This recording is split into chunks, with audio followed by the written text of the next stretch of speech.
As head of the first Australian social democratic government since Australia helped to found the United Nations and to frame its charter more than a quarter of a century ago, I reaffirm our loyalty to both. Such pleasures are easily enough given, yet no nation makes them more sincerely, more earnestly today than Australia. No nation, no group of nations, no bloc, no alliance can live alone, can live entirely to itself in this new world. We are all internationalists now. We should all make determined efforts to see that the momentum which launched the decade for action to combat racism and racial discrimination is not lost. There are thoroughly unacceptable constraints on the right of political asylum. Religious and ethnic minorities are persecuted. Workers are denied the protection of ILO conventions. Women are denied equal opportunities. There has never been a time in human history when the truth of the oneness, the indivisibility of humanity has been so manifest. It's no longer only a philosophical or religious proposition, but an assertion of sheer reason and commanding common sense. My name is Leanne Smith and I'm the Director of the Whitlam Institute within Western Sydney University. To start off right tonight, Uncle Chicka Madden, respected Sydney Gadigal elder, will welcome us to his country. Uncle Chicka. Good, thank you.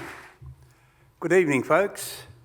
My name is Charles Madden, but known around the inner city of Sydney as Chicka. Now that's a nickname that I got many, many years ago, going to Redfern Public School, which is now NCIE, the National Centre of Indigenous Excellence.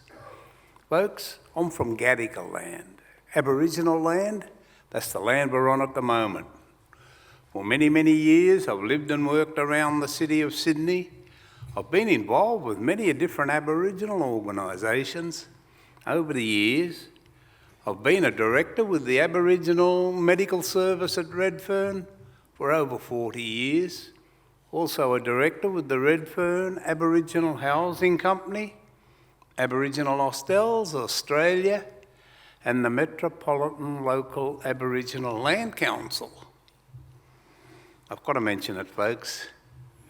Also a life member of the Redfern All Blacks Rugby League Football Club.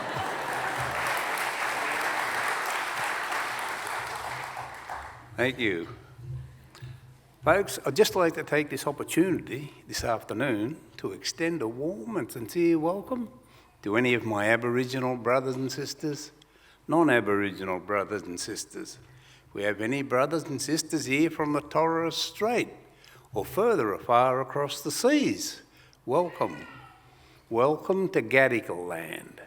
The Gadigal clan is one of 29 that makes up the Eora Nation. The Eora Nation is bordered by 3 distinctive landmarks. We have the Hawkesbury River to the north, Nepean to the west, and the Georges River to the south. Those 3 rivers form the boundaries of the Eora Nation. Folks, if you've travelled across this great city of ours today, the state or this great country, or from afar, welcome. Welcome to Gadigal land. Enjoy your stay. Have a safe and trouble-free trip home. Once again, welcome, welcome, welcome. Thank you. Enjoy the night, folks. Thank you, Uncle Chicka, for that very generous welcome to country. May I also acknowledge that we meet on Gadigal land and pay my respects to elders past, present and future, and to all Aboriginal and Torres Strait Islander people who may be with us tonight. This land was never ceded. I apologise for the way it was taken and the treatment of and discrimination against First Nations people since. I pray that as a nation we'll find the courage to make amends soon for a better Australia for all of us. I'd like to welcome Western Sydney University Vice-Chancellor Barney Glover, the Honourable John Faulkner, Chairman of the Whitlam Institute, Vice-Chancellor of the ANU, Professor the Honourable Gareth Evans, President of the Australian Human Rights Commission, Emeritus Professor Rosalind Croucher, former and serving members of federal and state parliament and members of the diplomatic community, and other distinguished guests. I'd also like to make a special welcome to the Whitlam family who are with us tonight. Friends all, good evening. The Whitlam Institute within Western Sydney University strives to deliver distinctive, bold and inspiring policy research as well as programs that promote common ground, inclusive national identity and civic engagement for all Australians, and to be recognised across the political spectrum as delivering a nation-building agenda that will, in E.G. Whitlam's words, help the great and continuing work of building a more equal, open, honest and independent Australia. Our work is focused on honouring and keeping the Whitlam legacy alive, empowering all Australians to be active participants in democratic life, and creating more inclusive public policy engagement with a focus on social justice and social democracy.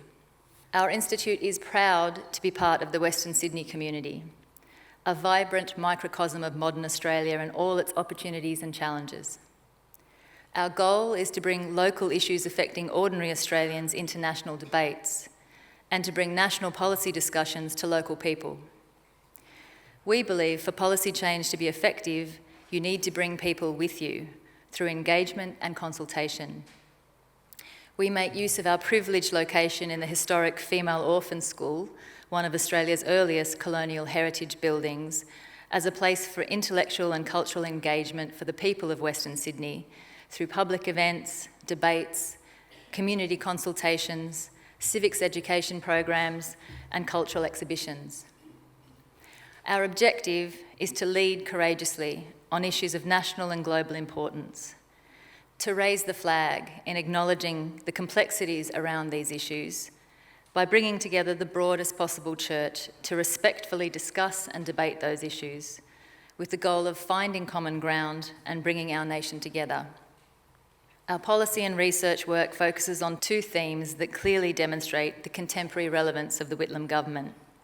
The first is the future of Australian democracy, and the second is Australia in the world. E.G. Whitlam believed in the value of international cooperation. Perhaps not surprisingly, given his father Fred's role in Australia's contribution to the formation of the United Nations following World War II. Gough understood the value, power and authenticity of connecting the local to the global. He developed the theme of national independence as he sought to end Australia's over-dependence on great powerful allies and outdated national identities. The Whitlam government exited Vietnam, ended conscription, and in a radical shift of Australian policy, established diplomatic relations with China. The period heralded a new involvement, amity, and genuine goodwill between Australia and its neighbours in the Pacific region and beyond, based on mutual respect and a clear statement of national values. Whitlam strove to establish Australia's identity and reputation in the international community as an enlightened, independent and constructive player in world affairs. Ending the White Australia policy and taking the first steps towards building a multicultural identity for Australia were legacies of the Whitlam government. It also granted independence for New Guinea, reoriented Australia's relationship with Asia, and made substantial increases to foreign aid. It engaged Australia as a good international citizen by ratifying international treaties and agreements, including treaties on human rights that underpin the framework for human rights protections that Australians enjoy today. His commitment to international cooperation and dialogue continued after his Prime Ministership, including through his role as an elected member of the UNESCO Executive Board. Australians deserve to be proud of our contribution to a just, global, rules-based order that has sought to serve humanity since the terrible waste and destruction of the Second World War. The UN is a member state organisation that acts on the decisions of the 193 nation states who make it what it is. As a former UN civil servant, I know the failings of the organisation at a very personal level. And yet in my 10 years with the United Nations, I never met an individual working in some of the toughest conditions and harshest environments who wasn't genuinely working to make the world a safer, fairer and better place. We can always improve, and we must all keep striving to make the world a better place for every child born anywhere. It's an absolute honour tonight to have a world leader of this calibre here in Australia to share her knowledge and experience with us, and to open our eyes to what's happening around the world, to put the opportunities and challenges we have here in Australia in a broader context, to understand our privilege and our responsibilities. At the Whitlam Institute, we acknowledge the need for Australia to define its national interest in a principled but realistic way, in line with our core values and resources, acknowledging that Australia's national interest lies primarily in the challenges and opportunities of the Asia-Pacific, along with its key relationships with bilateral and regional partners. Recognising the need to connect Australia's foreign policy objectives with its domestic interests and priorities. However, in our view, it's the consultation around our domestic priorities and how we frame them internationally that requires broader consensus. The Whitlam Institute advocates an engaged, curious, collaborative, compassionate, responsible and contributory Australian foreign policy. An Australian public policy dialogue that sees value in engaging with and participating in global discourse and action for reasons beyond any immediate, tangible, direct dividend, but because we form part of the family of nations. Think about our contributions to the Middle East peace process: Cambodia, Bougainville, East Timor, the Solomon Islands. An Australia that sees itself as part of the world, with a shared stake in the fate of humanity and the planet. We wish to promote a serious, frank and fearless public policy debate within Australia about how we determine our national interest. An Australia that knows it has something to learn from the experience of others and feels a responsibility to share our own strengths and what we've learned from our experience with the rest of the world. That can bring together different aspects of our international engagement, whether it be diplomacy, development, humanitarian aid, scientific, cultural and artistic exchange, and peace and security contributions in a coherent way for the benefit of all humanity. I'm thrilled and honoured to have Dr. Bachelet with us here tonight to deliver the Whitlam Oration on Australia's role in human rights in a changing world, and to such a large audience as yourselves in this wonderful public forum.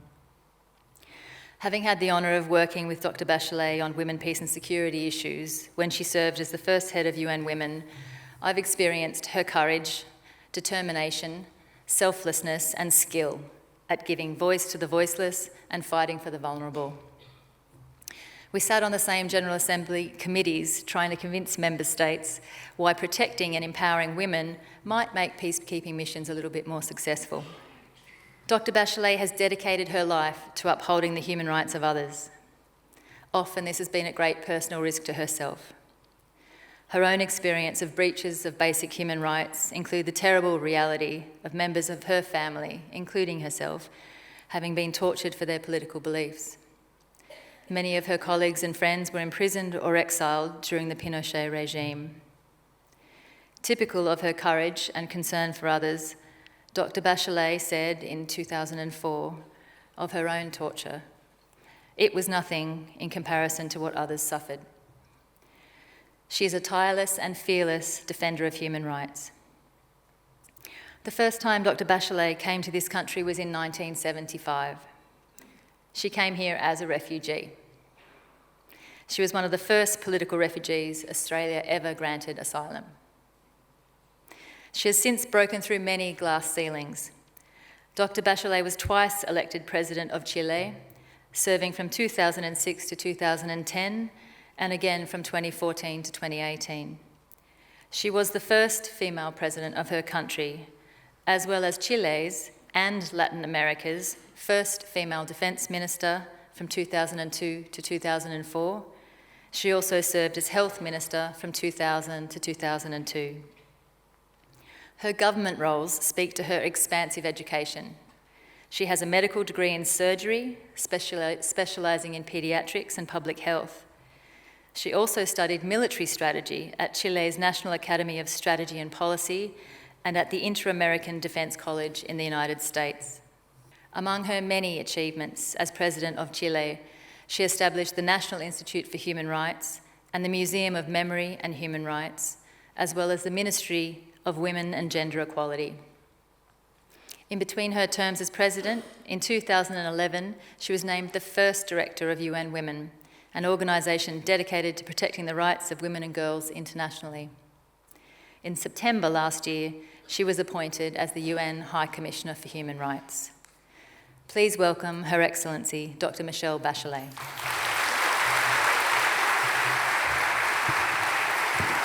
Current and former honourable members of federal and state parliaments, distinguished members of the diplomatic community, the Honourable John Faulkner, Chair of the Whitlam Institute, Professor Peter Shergold, Chancellor, Western Sydney University, Professor Barney Glover, Vice Chancellor and President, Western Sydney University, Professor the Honourable Gareth Evans, Chancellor, Australian National University, the President of the Australian National Commission for Human Rights, Professor Emeritus Rosalind Crucher, the Honourable Elizabeth Evans, Bishop Vincent Long Van Yen, Bishop of Parramatta, members of the Whitlam family, colleagues and friends.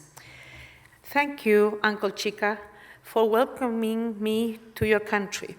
And please allow me to pay my respects to the Gadigal people of the Eora Nation, to their elder past, present and emerging, and to all Aboriginal and Torres Strait Islanders as the traditional owners and custodians of this land.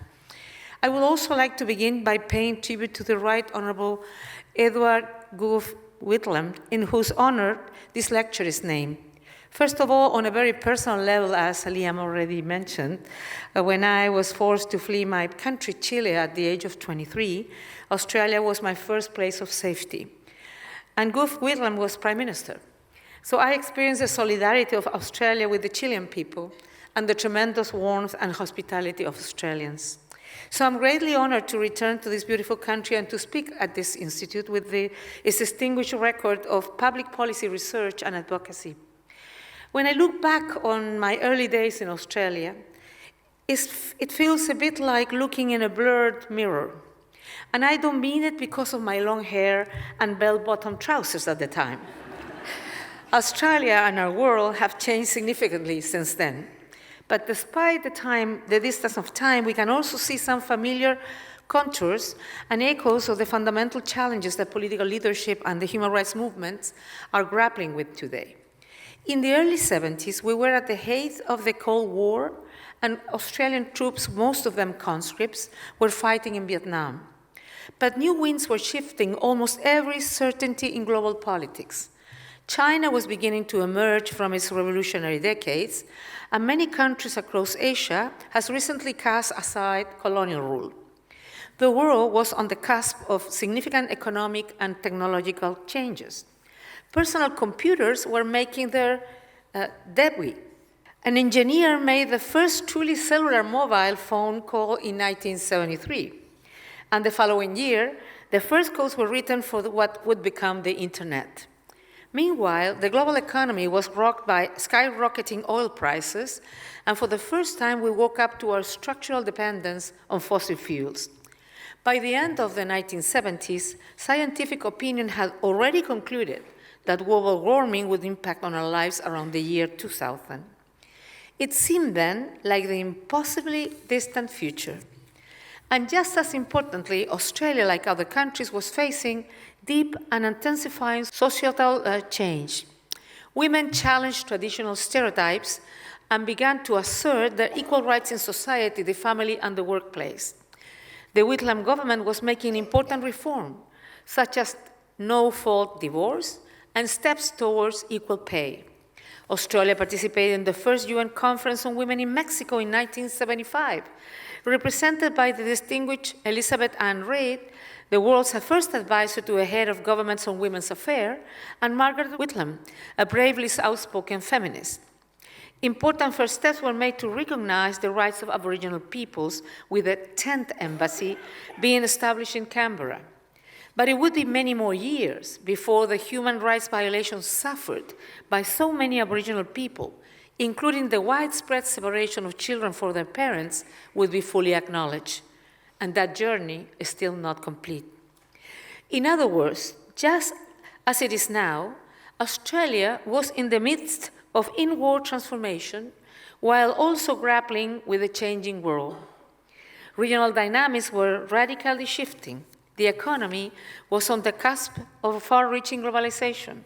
Technological developments would soon overwhelmingly transform our lives. There was the first inkling of the vulnerability of our environment, and women were finding a new place in society and the world of work. This picture of a country engaging with multiple forces of social, technological, economic, and global political change seems a little familiar, doesn't it? Back then, how did this country navigate those challenges? Would the most appropriate, most sustainable, most effective answer have seemed to stem from isolationism?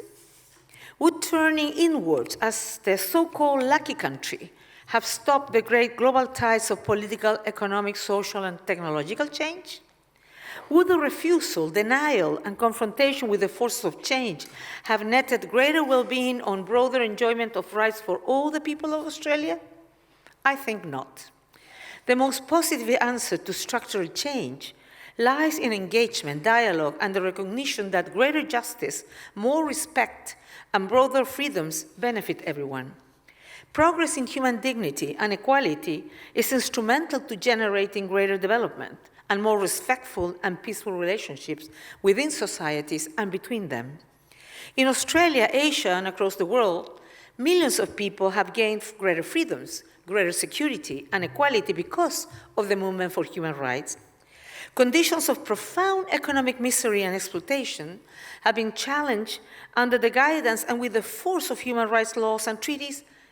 In many parts of the world, including my own, dictatorships have been overturned and replaced by a participative system of governance that seek to serve their people. The perpetrators of human rights violations, including genocide, have been prosecuted by international and national tribunals, a fact essential to deterring future human rights violations.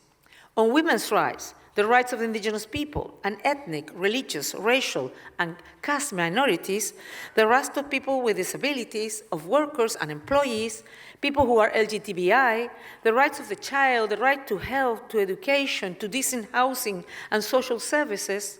In all these areas and many others, enormous progress has been made. Human rights are neither left nor right. They enlarge freedom for all. Human rights build resilience, greater social harmony, and the broadest possible progress. They acknowledge complexity and seek to reestablish fundamental decencies, principles that are common to all of us. I think Gough Whitlam clearly grasped this.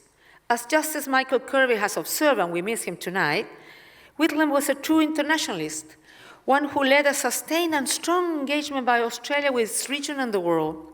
He also saw the transformative power of international law to drive domestic law and policy reforms using the treaty power written into the Constitution. It is interesting to note that Fred Whitlam, Gough's father, participated in drafting the Universal Declaration of Human Rights. And of course, it was Australian Foreign Minister Doc Evatt, who as President of the UN General Assembly, oversaw the adoption of the Universal Declaration. And somebody was telling me today, I think it was Professor Croucher, that at that time, in all schools in Australia, every children received a copy of the Universal Declaration of Human Rights. So you see that there is a foundational human rights text is steeped in Australian values, as well as the values of many other regions of the world. The Whitlam government ratified 15 international human rights treaties in the space of 3 years, most notably the Convention on the Elimination of All Forms of Racial Discrimination, which became the basis for the landmark Racial Discrimination Act of 1975. Australia signed the two great human rights instruments, the International Covenant on Civil and Political Rights and the International Covenant on Economic, Social, and Cultural Rights within 6 days of his election.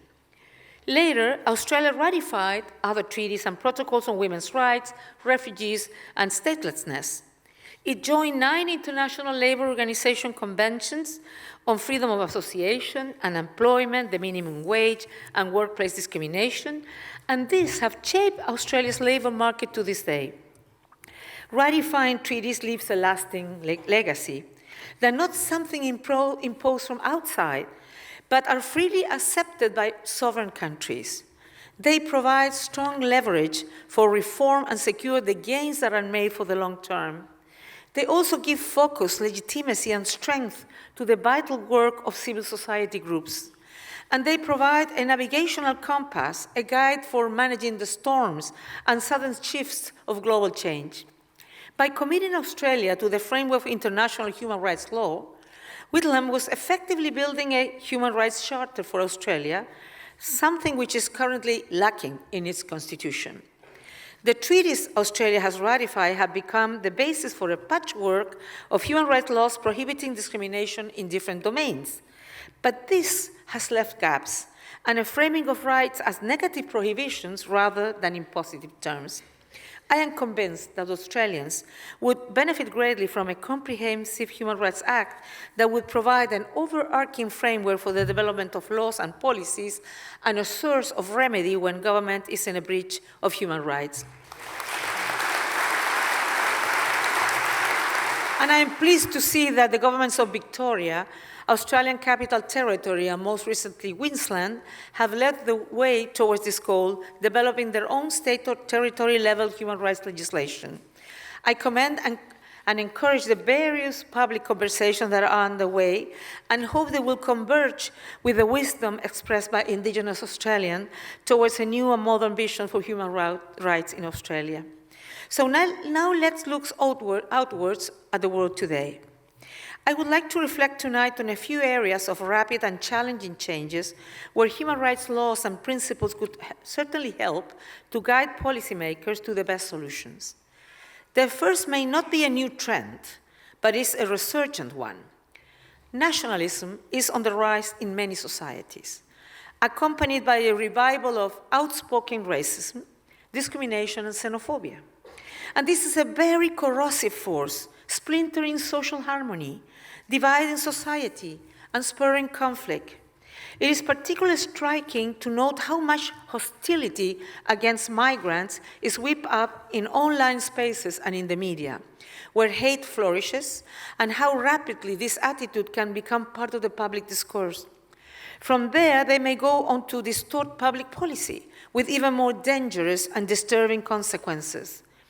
I have a number of serious concerns about migration and asylum policies in this country, including the so-called offshore processing regime and prolonged mandatory detention of refugees and asylum seekers. But tonight, I want to focus on my concerns about the public narrative in Australia surrounding migration and asylum, which I fear has become weaponized by misinformation and discriminatory and even racist attitudes, including with respect to Islam.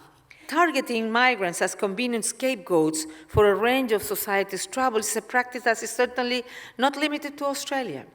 Around the world, we see some politicians and would-be opinion leaders who are only too eager to demonize some of society's most vulnerable and marginalized people for political gain.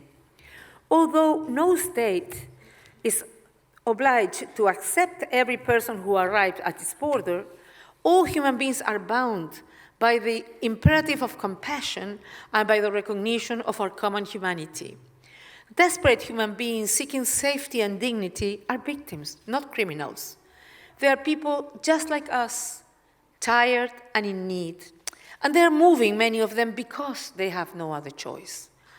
The Global Compact for Migration, adopted by an overwhelming consensus of member states in 2018, reminds us that the human rights of all migrants must be, and I quote, respected, protected, and fulfilled at all times, end of quote. Stripped of the misinformation deliberately spread against it, the Global Compact inspires us to greater international cooperation to address destitution and environmental degradation, which compel people to flee from their homes. It is about reducing inequalities, protecting the rights of the people on the move, and ensuring greater freedom and opportunity for all. It seems to me very unfortunate that Australia, a country of migrants, have opted out of this important global discussion to find cooperative solutions. If we refuse dialogue, inclusion, respect, and justice, we are enabling injustice, cruelty, grievance, and tensions that may fuel greater conflicts. Society which have deep roots in the principles of fairness, freedom, and equality may assume this precious principle will live on forever, but they can be suffocated by indifference or by despair. If people's demands for participation and rights are not met with responsive and responsible policies which uphold respect for every member of society, many people may sink back into dissatisfaction, convinced that self-serving elites do not have the people's interest at heart. They will disengage. As you might know, a 2018 survey by the Pew Research Center in 27 countries found that more than half of respondents were dissatisfied with how democracy was working. In 12 of these countries, negative views of democracy outpaced positive by more than 10%. This dissolution gives space and encouragement to the isolationists, those who sow divisions and stoke resentment in order to exploit and profit from hatred. We will not solve our problems in isolation. In my service as head of state and head of government, I learned many things. One was very simple. There was rarely a serious gap between the interest of humanity and the national interest of my country. If a policy seems in the short term to advance a narrow interest but hurts the future of humanity, that policy is surely counterproductive. We sometimes hear human rights beings dismissed as supposedly globalist as opposed to the patriotic interest of a sovereign government. But how can any state's interest be advanced by policies that damage the well-being of all humanity? To be sustainable and effective, solutions to complex global issues like climate change, migration, epidemics, transboundary conflict must be cooperative, and they must uphold human rights. The right to equal protection of the law, the right to life, liberty and security of the person, the right to education, to healthcare, food, shelter, and social security, the right to be free from any form of discrimination, the right to freedom of expression and the right to privacy, the right to freedom of thought, conscience, and religion, the right to due process and fair trial, the right to be free from torture and from unlawful or arbitrary arrest or detention. The force and this and other fundamental rights bind us together as human beings, regardless of our sex, race, belief, sexual orientation, nationality, migration status, or any other factor. These core values and principles are essential to the maintenance of our mutual peace, prosperity, and sustainable development. Today, around the world, many courageous young people are marching to defend freedom and the environment. Policymakers need to listen to their demands. Leaders, not just political leaders, but social and business leaders too, can and should encourage greater participation and involvement by young people whose lives will be shaped by the issues that are coming to the fore right now. Rather than fueling cynicism about the value of participation, they could and should be encouraging people to advocate policies that align with our most important personal convictions and ideals. Friends and colleagues, let me move on to another vital set of challenges whose impact on our life will certainly accelerate in coming years. Digital technologies will increasingly confront us with significant challenges and dilemmas. They have already transformed many of the ways we exercise our human rights, but they also create new ways in which those rights can be violated. Of course, there are benefits. Satellite imagery and encrypted communications have ensured better monitoring of human rights violations in places where the authorities refuse to give us access. New data streams have been used to combat human trafficking and exploitation and have tracked modern slavery in supply chains. Social media has become a significant source of evidence, including witness testimony and videos of human rights violations. And great strides have been made in technology to authenticate open source information, allowing for its use in courts as well as human rights investigations. And use of internet has also enabled communications by and between civil societies groups and massively boosted public participation in efforts to promote social justice. But today, we're seeing intensified digital harassment of human rights defenders and civil society. In some countries, massive surveillance of the public is becoming the norm, violating the right to privacy as well as enabling the violation of numerous other rights. New tools such as facial recognition technology are increasingly used to monitor what people do in public spaces, adding pressure to a free exercise of fundamental human rights. Automated systems governing social security may have discriminatory effects. Today, social media is used to spread the most toxic forms of hate, including racism, anti-Semitism, contempt for women, Islamophobia, homophobia, xenophobia, or other forms of hatred. Following the terrible attack in Christchurch, many people around the world felt urgently the need to rein in the use of social media to propagate incitement to violence and hate. When looking to find ways to overcome the challenges in a growing digital communication space, regulation of harmful acts is important. However, we must keep in mind that any regulation which change how internet platforms operate and what they display will affect billions of people. It affects how they connect, what they see, how they can be heard. In short, it affects their rights, and in particular, the right to speak, associate, and assemble freely. Ill-considered regulation risks removing the space for many forms of legitimate expression. To be effective in countering incitement to violence and hatred, I encourage building policies on the basis of the international human rights framework. They need to honor the rule of law, be transparent, and ensure accountability, including access to effective remedies for victims. Too often we see efforts that give companies or the executive branch of states fully check powers to control content online. And let me touch here on a relevant current debate in this country.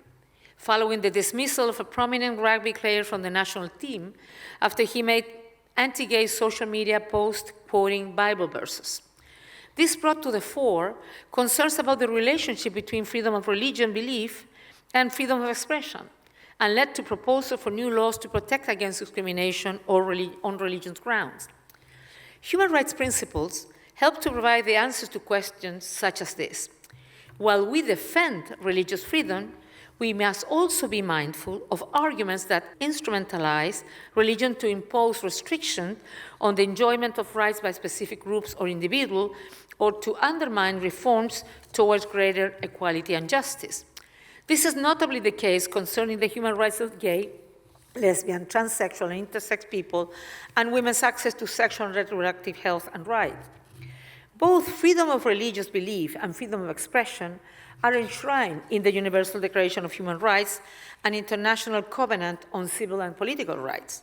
They are essential, but under certain circumstances, their manifestation may be restricted, for example, if necessary to protect the fundamental rights and freedom of others.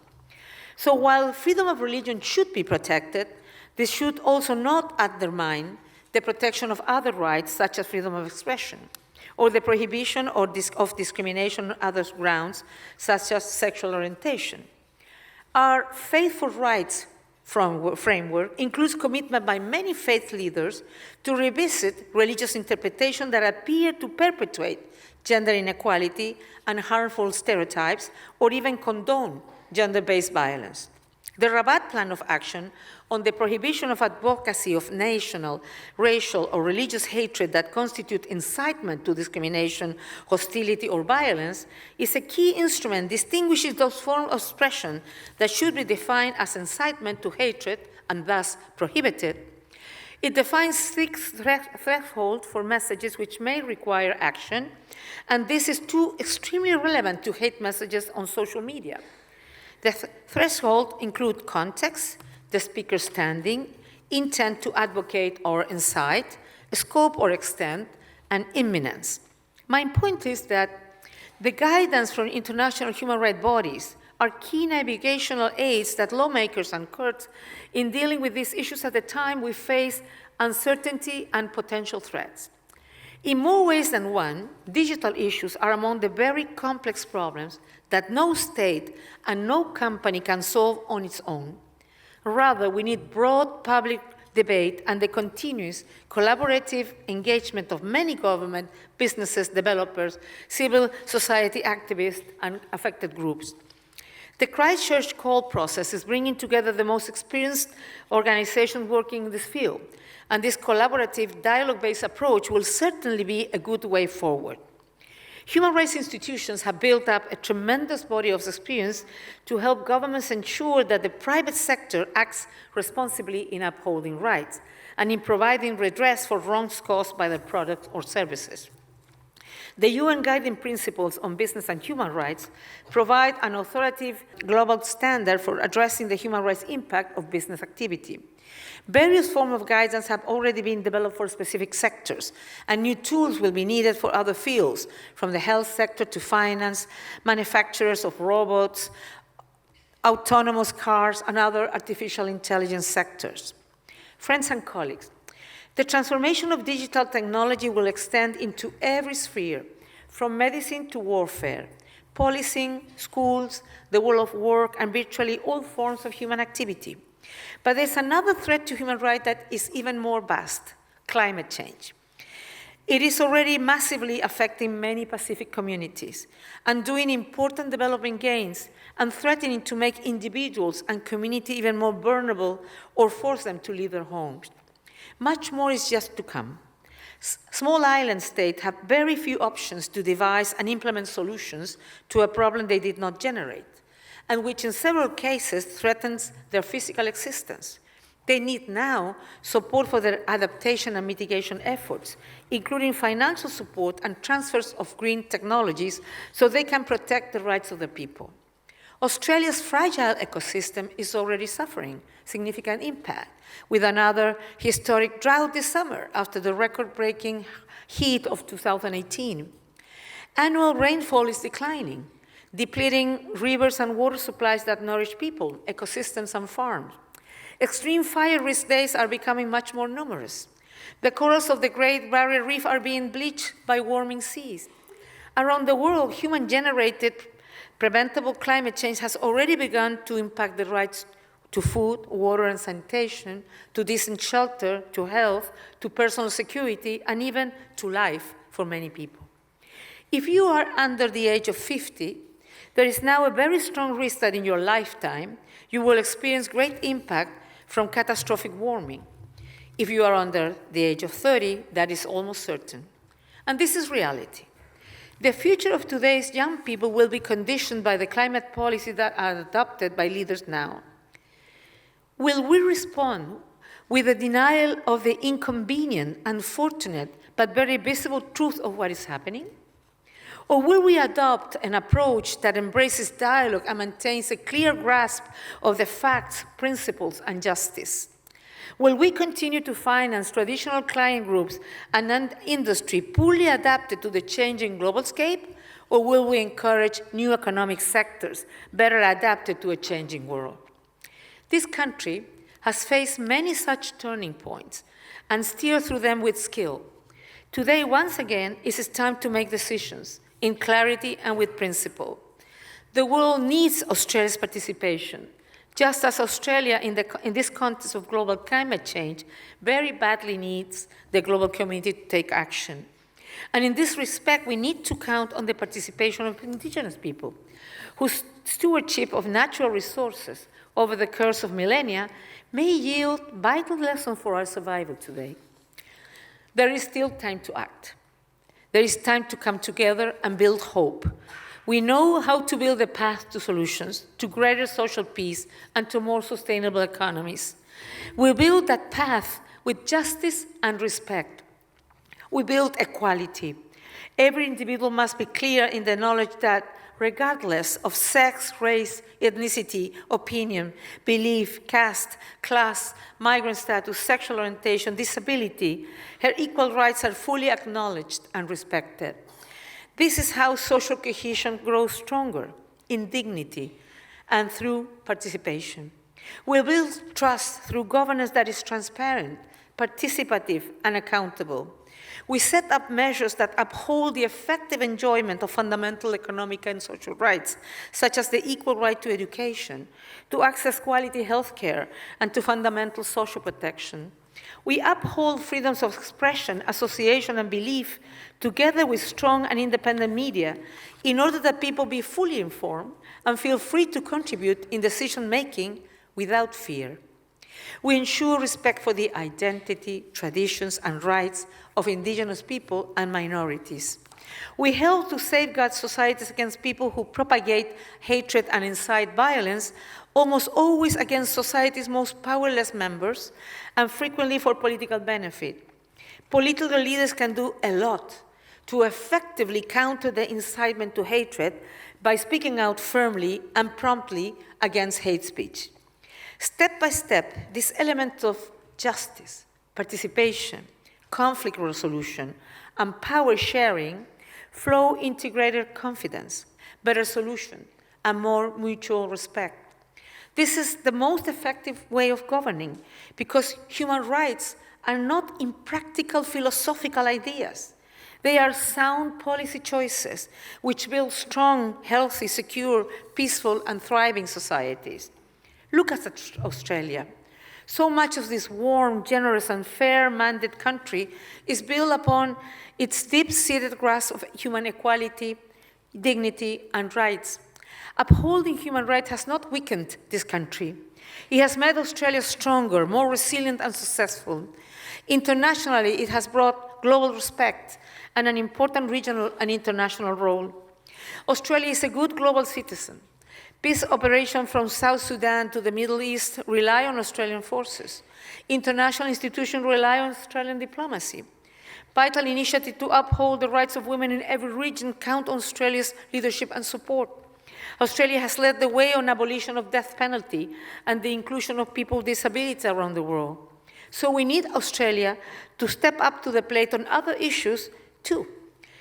Joining the growing international consensus on the urgency of climate change and the need for a more human, right-based, and people-centered governance of global migration. Let me quote, "We see international law as an integral part of Australian policy formulation and the projection of these policies internationally," end of quote. Gough Whitlam said in 1975, and I quote again, "We believe that international law provides the only alternative to tension, chaos, and destruction," end of quote. At a time of deepening turmoil, with rising antagonism and new challenges to human rights and human existence, these words ring true.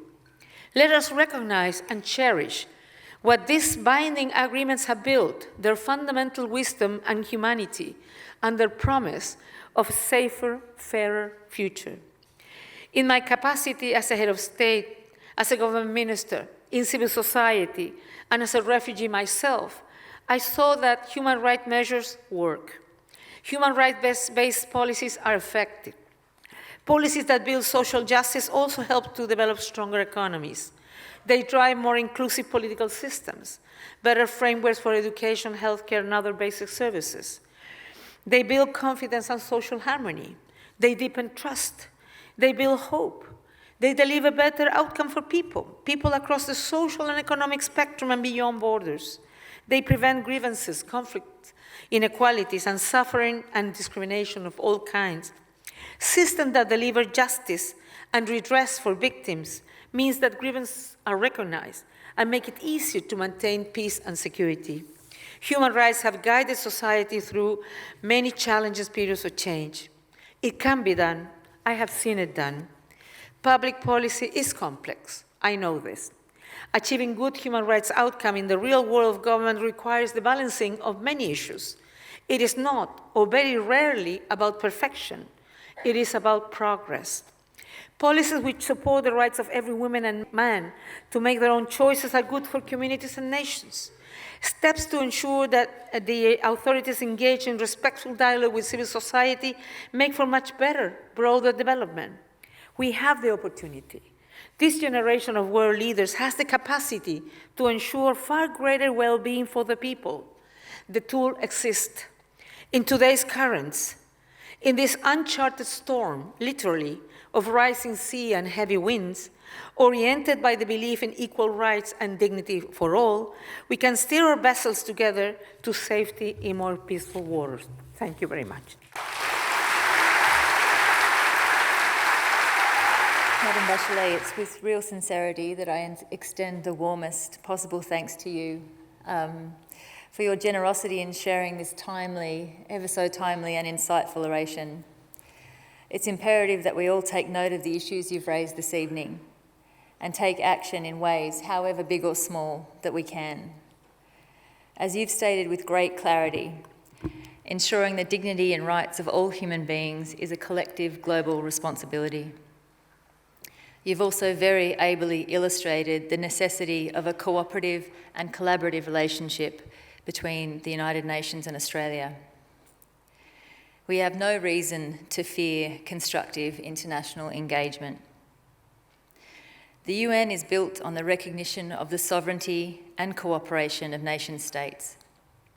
We at the Whitlam Institute hold to the view put by our former Prime Minister 45 years ago at the UN General Assembly, when he said, "No country needs, more than Australia, the fulfilment of the international objectives of the United Nations to reach the fulfilment of our own national objectives." And it just struck me how much that tied in what you said about the link between national interest and humanity. Truly, it's time for each of us here to speak up for human rights as Australian and as global citizens, to acknowledge that we share one humanity and that every woman, child and man deserve the same respect and dignity. Dr. Bachelet is in Australia at the invitation of the Australian Human Rights Commission as part of their national conversation on human rights. I encourage you all to engage in these important ongoing consultations, and I'd particularly like to thank the President of the Human Rights Commission, Emeritus Professor Rosalind Croucher, without whom this oration would not have been possible. Thank you, as always, to the Western Sydney University for their tireless support of the Institute and its work. Thank you to the Board of the Institute, to Uncle Chika, and to the helpful staff of Sydney University and the Seymour Centre. So please join me in saying once more, on behalf of the Institute, Western Sydney University, and all of you who've come this evening, thank you so much, Dr. Bachelet.